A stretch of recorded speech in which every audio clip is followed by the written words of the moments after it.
উৎসাহ ও উদ্দীপনার মধ্য দিয়ে দুদিনের রাজ্য সাহিত্যিক সম্মেলন 2025 সমাপ্ত হলো।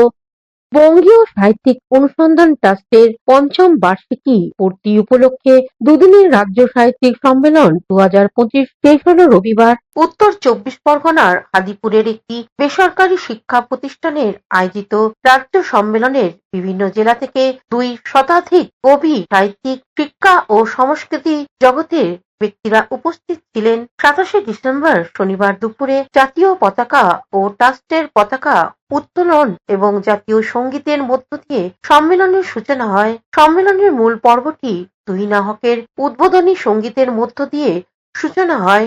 সম্মেলন উপলক্ষে রাজ্য সাহিত্যিক সম্মেলন স্মরণিকা 2025 ট্রাস্ট প্রকাশিত সাহিত্যিক ডাইরেক্টরি 2025 সহ একটি কাব্য গ্রন্থ এবং একটি উপন্যাস আনুষ্ঠানিকভাবে প্রকাশিত হয়।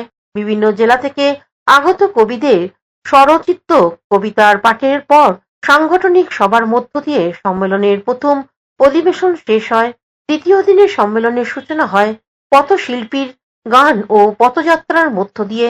এদিন নারী ও শিশু কিশোরদের অধিবেশনের মধ্য দিয়ে সম্মেলনের মূল কাজ শুরু হয়।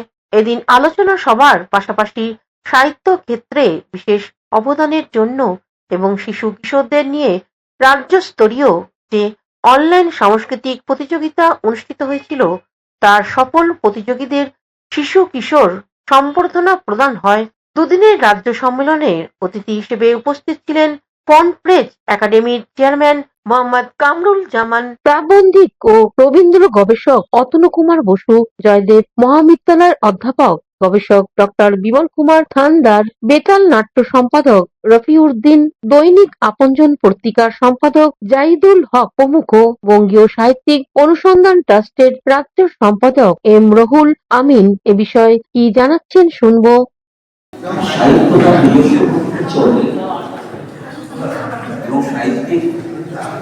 অনুসন্ধান করে খুঁজে দিতে পারে না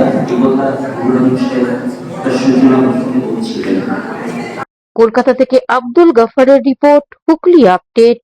এখনকার মতন খবর এই পর্যন্তই। প্রতিদিন দেখুন হুগলি আপডেট। নমস্কার।